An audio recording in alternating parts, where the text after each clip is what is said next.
Hola, mi nombre es Yesenia del Carmen Torres Rodríguez, residente de cirugía cardiotorácica del Instituto Nacional de Cardiología Ignacio Chávez. El día de hoy hablaremos sobre cambio valvular mitral.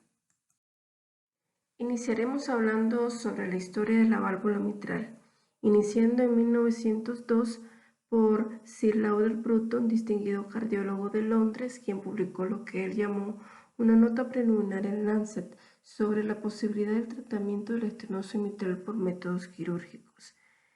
En 1923, Elliot Cutler, apoyado por su cardiólogo, el famoso Samuel Levine, en el hospital de Peter Ben Bridgman en Boston, con un estudio experimental en perros y gatos, efectuó una valvulotomía mitral transventricular. La paciente, una niña de 11 años, sobrevivió por varios años, pero los 6 intentos ulteriores de Cutler fracasaron, falleciendo la paciente por regurgitación mitral masiva. En 1925, Sir Henry Sutter operó a una mujer de 19 años portadora de una estenosis mitral. El procedimiento en este caso consistió en una dilatación digital de la válvula mitral, introduciendo el dedo índice a través de la incisión en la orejuela izquierda. En 1948, Charles Bailey, en Filadelfia, operará por primera vez con éxito una estenosis mitral en una joven mujer de 24 años, la que sobrevivió a una incisión comisural de su válvula mitral con un bisturí digital, introduciendo Bailey el término de comisurotomía. 6 días después, en Boston, por Dwight Harkin, efectuó una escisión de una porción de la comisura anterolateral de la válvula mitral de una mujer de 27 años con un instrumento parecido al usado por Cutler, introduciendo el término de valvuloplastía. En ambos casos, el acceso a la válvula mitral fue a través de la orejuela izquierda por una toracotomía posterolateral izquierda y pericardiotomía longitudinal. Con la comisurotomía y la valvuloplastía mitral cerrada se había iniciado la era del tratamiento quirúrgico propiamente tal de las patologías cardíacas adquiridas, para ser seguido luego por las malformaciones congénitas del corazón, todo lo cual significó una revolución en el tratamiento de las enfermedades cardiovasculares. En 1960, el 25 de agosto, se dio el primer reemplazo de válvula protésica por Albert Starr en la Universidad de Oregón, utilizando una prótesis de canastillo y bola diseñada por él en conjunto con Lowell Edwards. La operación fue todo un éxito y el paciente vivió por 10 años una vida normal hasta que murió al caerse de una escalera. El recambio valvular mitral se convirtió en un procedimiento frecuente, pero con una mortalidad inicial del 50%, si bien este cayó a menos del 5% en la experiencia de estar en los próximos 6 años. Sin embargo, con esto, en 1967, Alan Carpenter inventó la bioprótesis valvular cardíaca, la primera de la cual fue implantada por él en 1967 en París.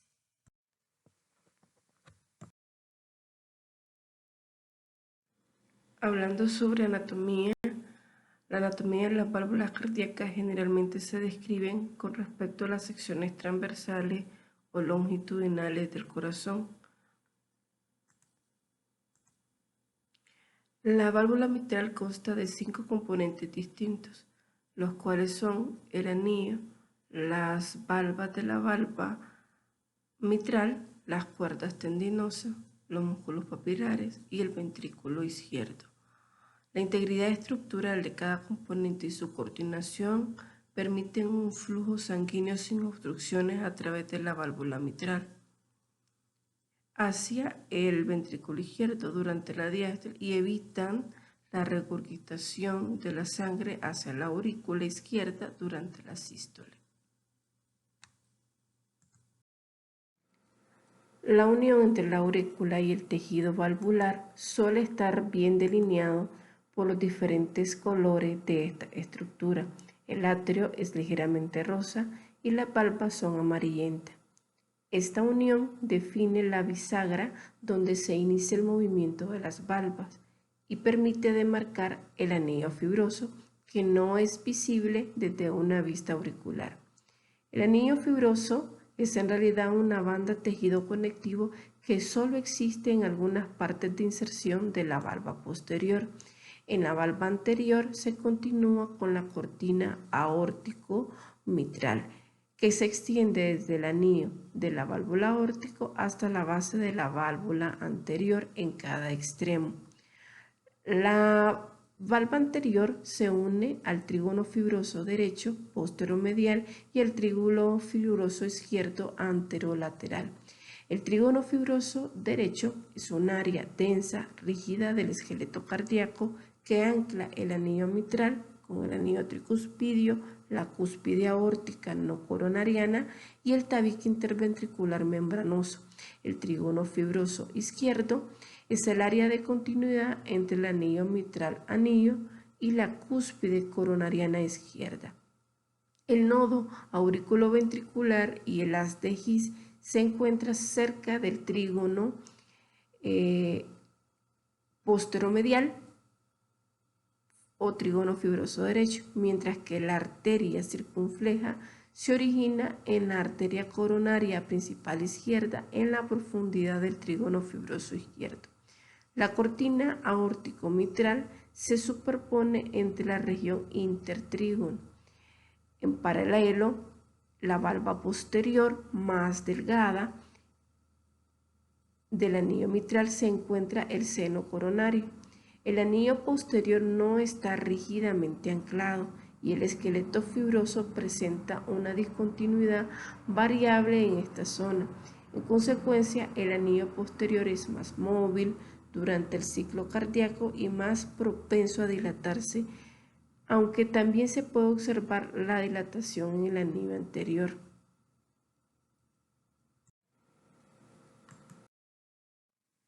El anillo mitral tiene una forma en silla de montar, teniendo sus puntos más altos en la cara media anterior y media posterior del anillo y sus puntos más bajos cerca de la comisura anterolateral y posteromedial de la válvula mitral. La válvula mitral, naturalmente bicúspide, presenta una válvula anterior y una válvula posterior. La válvula anterior es semicircular y la válvula posterior tiene una forma de media luna.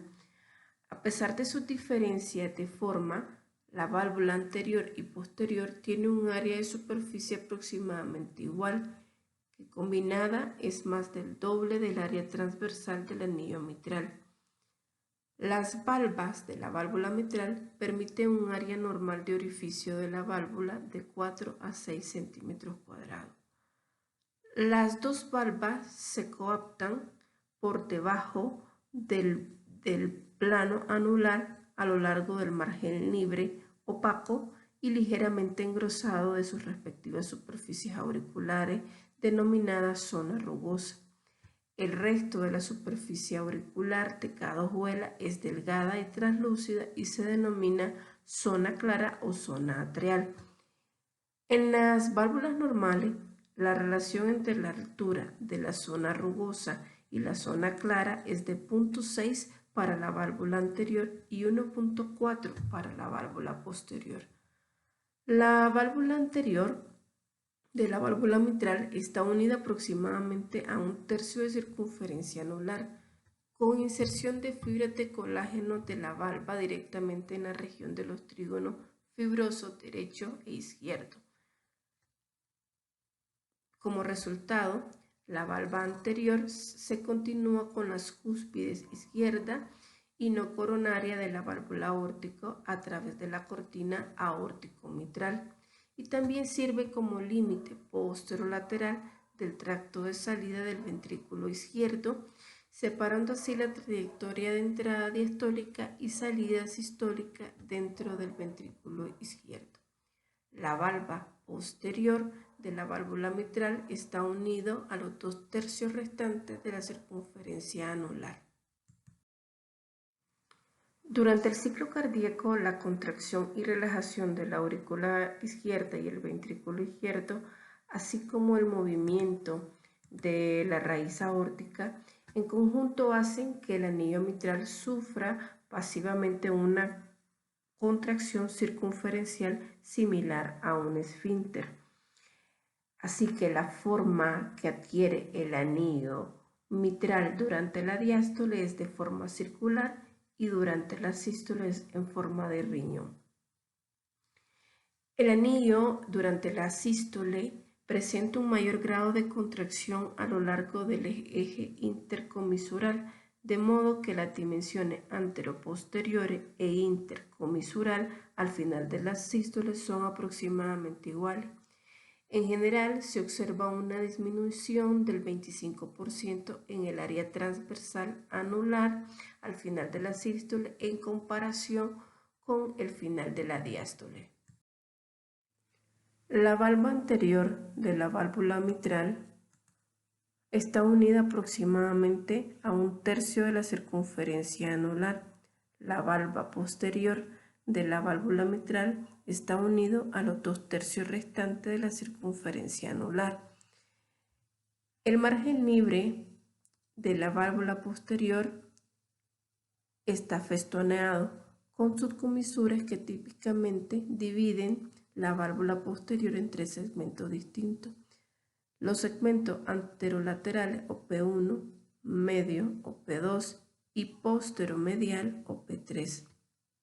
Aunque el margen libre de la válvula anterior es anatómicamente continuo, la valva anterior puede dividirse descriptivamente para la planificación quirúrgica. El segmento anterior A1 de la válvula anterior se acopla con el segmento P1 de la válvula posterior, mientras que los segmentos A2 y A3 de la válvula anterior se acoplan con los segmentos P2 y P3 de la válvula posterior, respectivamente. En las uniones A1 y P1 y A3 y P3 hay segmentos adicionales de tejido de la válvula denominadas comisuras anterior y comisuras posterior. El eje intercomisural se alinea con la posición de los músculos papilares correspondientes y las cuerdas comisurales. Durante mucho tiempo se pensó que las válvulas eran estructuras pasivas e inertes a merced hemodinámica del flujo y reflujo de la contracción ventricular, pero datos recientes refutan esta opinión. El tejido de la hoja está ricamente inervado y tiene propiedades contráctiles intrínsecas y una ultraestructura heterogénea compleja. Los dos músculos principales que sostienen la válvula mitral son el músculo papilar anterolateral, que suele tener una cabeza principal y es una estructura más prominente. El músculo papilar posteromedial suele tener 2 o más cabezas y es más plano. Ambos van a proporcionar cuerdas tendinosas a cada valva de la válvula mitral. El suministro vascular del músculo papilar anterolateral suele provenir tanto de la arteria descendente anterior izquierda como de la circunfleja, mientras que el músculo papilar posteromedial a menudo recibe suministro de la arteria descendente posterior. Como resultado, el músculo papilar posteromedial es más susceptible a la isquemia.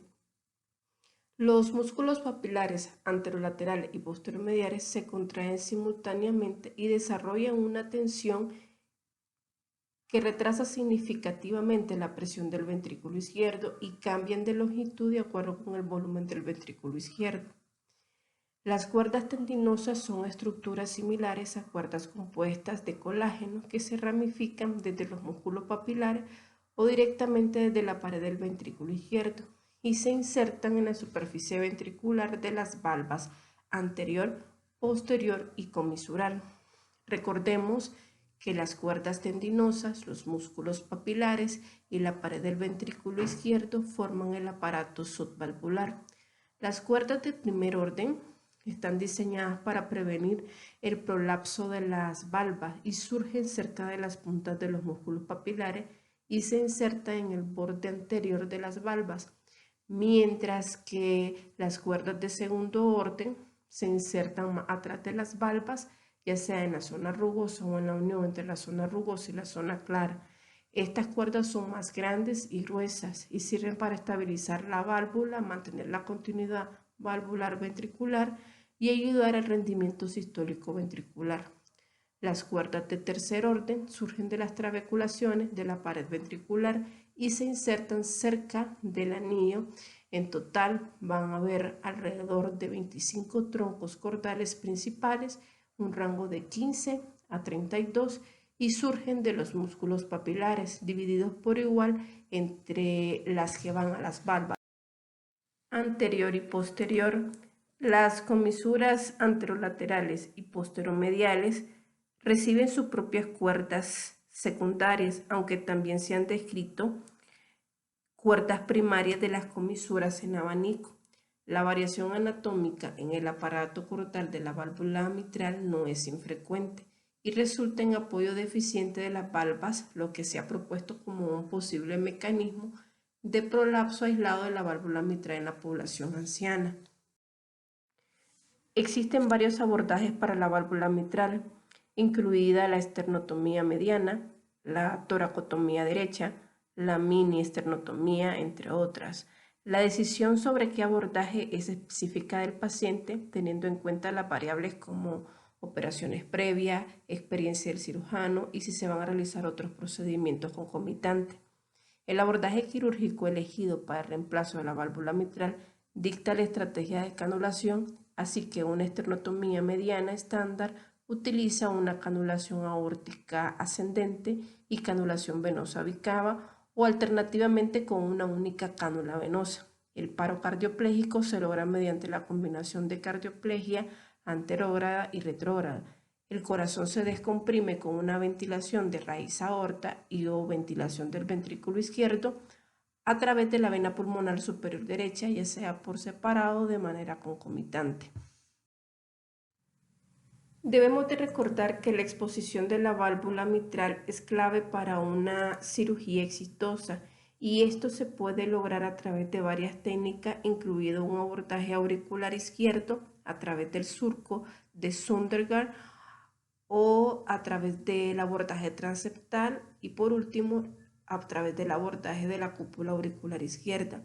El abordaje más empleado es a través del surco interauricular, que se movilizan los tejidos justo por delante de las venas pulmonares superior e inferior derecha. Esto separa la aurícula derecha de la superficie de la aurícula izquierda y a continuación se realiza una auriculotomía izquierda bien medial a las venas pulmonares derechas. Luego se extiende la incisión hacia cefálico y hacia caudal, manteniéndose alejado del cuerpo de la aurícula derecha y evitando los orificios de las venas pulmonares.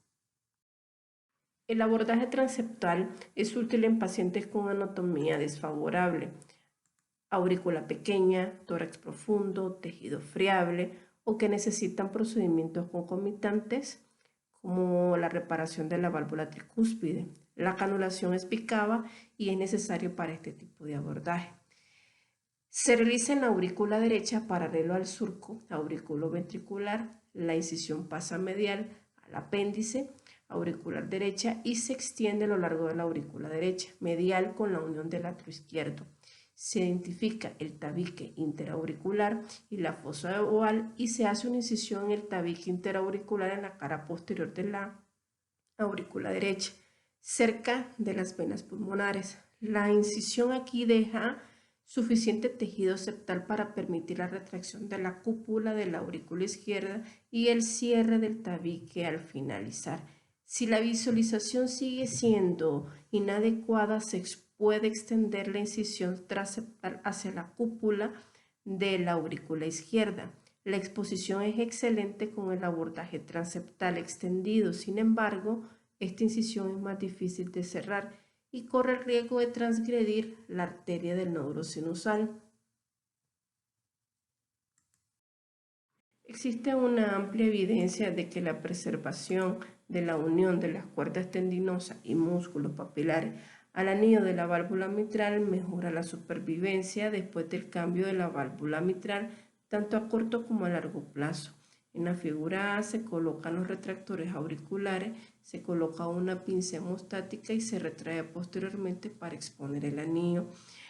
La válvula mitral se separa del anillo fibroso usando un bisturí o unas tijeras, comenzando por la valva anterior y continuando circunferencialmente alrededor, dejando 2 milímetros de tejido de la valva. Se debe tener cuidado durante la incisión en la cara posterior inferior del anillo porque es fácil salirse del corazón y entrar al surco auriculoventricular. Además, es el área más difícil de visualizar, especialmente si las cuerdas tendinosas son gruesas y cortas. La valva anterior de la válvula mitral se divide a través de su punto medio para facilitar el trabajo con la válvula y las cuerdas. Las cuerdas tendinosas normales se dejan unidas a pequeños restos de la válvula mitral y solo deben de dejarse o utilizarse las cuerdas tendinosas de longitud normal, preservando las cuerdas gruesas, cortas y las que son muy delgadas deben de dividirse en el músculo papilar. En casi todas las válvulas se puede identificar suficientes cuerdas normales para proporcionar una fijación segura de los músculos papilares al anillo mitral. Las cuerdas tendinosas se vuelven a unir al anillo mitral por puntos en forma de 8 usando una sutura 3-0. Las cuerdas tendinosas se unen en el lugar apropiado con puntos en el anillo para proporcionar una distribución normal de la tensión en los músculos papilares. Se puede realizar los puntos en sentido horario, a las 2, a las 4, a las 8, a las 10 en punto en el anillo. Un gran grupo de cuerdas normales pueden volverse a unir reteniendo el borde más grande de tejido que puede unirse al anillo por puntos continuos. Se puede conservar toda la valva posterior si es relativamente delgada y flexible, con puntos continuos para unir la valva posterior al anillo. Los puntos que se utilizan para unir la válvula protésica al anillo mitral debe pasar alrededor del anillo, penetrar el remanente de la válvula reteniendo las cuerdas tendinosas. Cuando las cuerdas han sido irremediablemente destruidas por procesos reumáticos, las cuerdas anormales se deben de cortar totalmente de los músculos papilares y deben de crearse nuevas cuerdas tendinosas para unir los músculos papilares al anillo mitral.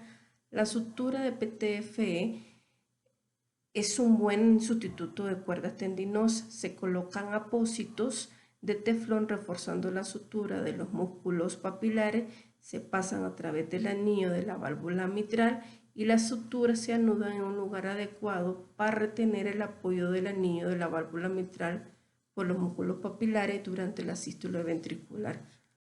Ante la calcificación anular del anillo mitral, el cirujano debe tener precaución para evitar la ruptura del surco auriculoventricular. Se debe de realizar un debridamiento mínimo y cuidadoso para permitir la colocación de suturas y el asiento seguro de la válvula protésica. Pero en pacientes con calcificación anular extensa, la única solución es retirar la barra de calcio y reconstruir el anillo posterior con un parche de pericardio. El método más común para unir una válvula protésica al anillo mitral es la técnica de sutura interrumpida. El refuerzo de las suturas con teflón ofrece la máxima resistencia y seguridad de la reparación. Se colocan puntos de tracción a través del anillo en la cara superior e inferior para facilitar la exposición. Se utiliza un portaprótesis y todos los puntos se colocan antes de aproximar la prótesis al anillo de la válvula. Se utilizan puntos de colchonero interrumpidos de material sintético trenzado 2-0 de colores alternos azul, verde, blanco y se utilizan con teflón. Se inicia en la cara posterior del anillo de la válvula mitral. Las agujas deben de pasar desde la aurícula por debajo del anillo hasta la superficie ventricular. La curvatura natural de la aguja la aleja de las arterias coronarias circunflejas y del seno coronario. Las puntadas de colchonero se utilizan a través del anillo de costura de la prótesis. Inferiormente se realizan los puntos en sentido contrario a las agujas del reloj. La prótesis valvular se mantiene anterior y hacia la izquierda del anillo de la válvula mitral para que las suturas proporcionen tracción y exponer el anillo. Después de completar la mitad posterior del anillo mitral, la prótesis se lleva al lado derecho y los puntos se colocan en la válvula anterior. En el sentido de las agujas del reloj, se toman puntos de la superficie auricular a través del anillo mitral y luego llevado a través de la costura anillo de la prótesis. La tracción sobre la sutura proporciona exposición para los puntos posteriores. Cuando se ha colocado todos los puntos, se aplica una fuerte tracción. Se desliza la prótesis sobre el anillo de la válvula mitral. La clasificación de las suturas se ve facilitada por la alternancia de colores y ayuda a prevenir la unión involuntaria de suturas discontinuas a medida que se atan. Las suturas se anudan en el mismo orden en que fueron colocadas, comenzando siempre posteriormente y trabajando de manera en sentido contrario a las agujas del reloj. Las suturas anteriores se anudan en sentido de las agujas del reloj para completar la reparación. Muchas gracias, hemos terminado.